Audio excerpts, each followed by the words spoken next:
इधर कोर्ट में अतीक मांग रहा था जान की भीख। उधर अतीक के बेटे असद को एसटीएफ ने किया एनकाउंटर में ढेर। बाबा का ऑर्डर नहीं गया खाली। असद के एनकाउंटर के बाद दहाड़े मारकर रोया डॉन। कांप उठी अतीक की पत्नी। अतीक ने कहा मुझे भी नहीं जीना है। पुलिस ने कहा सबका नंबर लगेगा।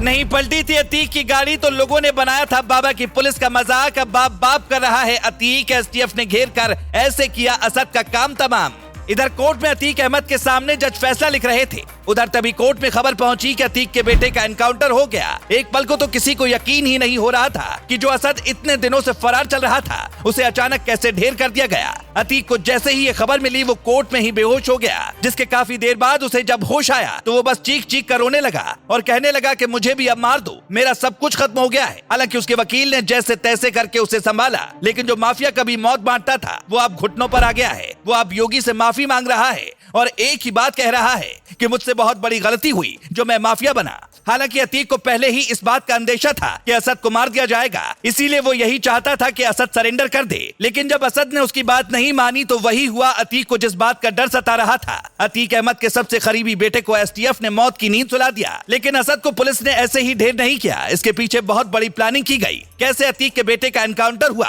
आपको एक एक बात हम बताएंगे। एसटीएफ को खबर मिली थी कि असद झांसी में छिपा हुआ है, जिसके बाद उसे पकड़ने के लिए एसटीएफ की टीम पहुंची। सब कुछ प्लान के मुताबिक ही चल रहा था, लेकिन तभी असद ने वही गलती कर दी जो उसे नहीं करनी चाहिए। असद के एनकाउंटर के ठीक बाद यूपी एसटीएफ के एडीजी का एक बयान आया, जिसमें साफ हो गया कि असद को क्यों मारना पड़ा। उन्होंने बताया कि अतीक के बेटे असद को जिंदा पकड़ने की कोशिश की गई, लेकिन असद और गुलाम ने यूपी एसटीएफ की टीम पर फायरिंग शुरू कर दी। अतीक का बेटा असद आधुनिक हथियारों के साथ फायरिंग कर रहा था। एसटीएफ टीम लगातार इनके पीछे पड़ी थी। एनकाउंटर से पहले दोनों के गोली चलाए जाने के बाद एसटीएफ की ओर से जवाबी फायरिंग की गई। इसमें अतीक का बेटा असद और गुलाम को मार गिराया गया। यूपी एसटीएफ के एडीजी ने कहा कि उनके पास से आधुनिक हथियार बरामद किए गए हैं, यानी असद पुलिस के लिए ही खतरा था। अगर उसे ढेर नहीं किया जाता तो वो जिस तरह का बदमाश है पुलिस के जवानों को भी ढेर कर सकता था। लेकिन जैसे ही इसकी खबर प्रयागराज कोर्ट पहुंची, प्रयागराज कोर्ट में वकीलों ने नारेबाजी शुरू कर दी। वकीलों ने जय श्री राम के नारे लगाए। आपको बता दें कि आरोप है कि अतीक अहमद का तीसरा बेटा असद उमेश पाल के हत्यारों की अगुवाई कर रहा था। 24 फरवरी को प्रयागराज में उमेश पाल की हत्या के बाद से ही असद की तलाश चल रही, लेकिन अब जब वो एसटीएफ के हत्थे चढ़ा तो उसे ढेर कर दिया गया।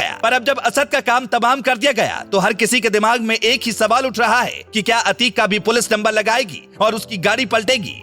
खैर ये तो वक्त बताएगा कि बाबा की पुलिस माफिया को ढेर करने के लिए आगे क्या करती है। लेकिन इसमें कोई दो राय नहीं है कि योगी बाबा ने माफिया को मिट्टी में मिलाने की जो कसम खाई थी वो अब पूरी हो रही है। आपको बता दें कि योगी ने माफिया को मिट्टी में मिलाने की कसम 24 फरवरी को प्रयागराज में उमेश पाल की दिन दहाड़े हुई हत्या के बाद खाई थी। क्योंकि इस हत्याकांड के बाद असद फरार चल रहा था, पुलिस उसे लंबे समय से खोज रही थी। लेकिन एनकाउंटर के डर से असद अंडरग्राउंड हो गया था। उसे यही डर सता रहा था कि जैसे पहले बुलडोजर से उसके घर को तोड़ दिया गया, उसी तरह उसे कभी भी मौत की नींद सुलाया जा सकता है। और जिस बात का उसे डर था हुआ भी वही, उसे अब ढेर कर दिया गया। लेकिन अब पुलिस अतीक की पत्नी की भी तलाश कर रही है, क्योंकि वो भी लंबे समय से फरार है। अब देखने वाली बात होगी कि उसके साथ क्या होगा। अतीक के बेटे के एनकाउंटर पर आप क्या कहना चाहेंगे, कमेंट में जरूर बताएं। Bureau report.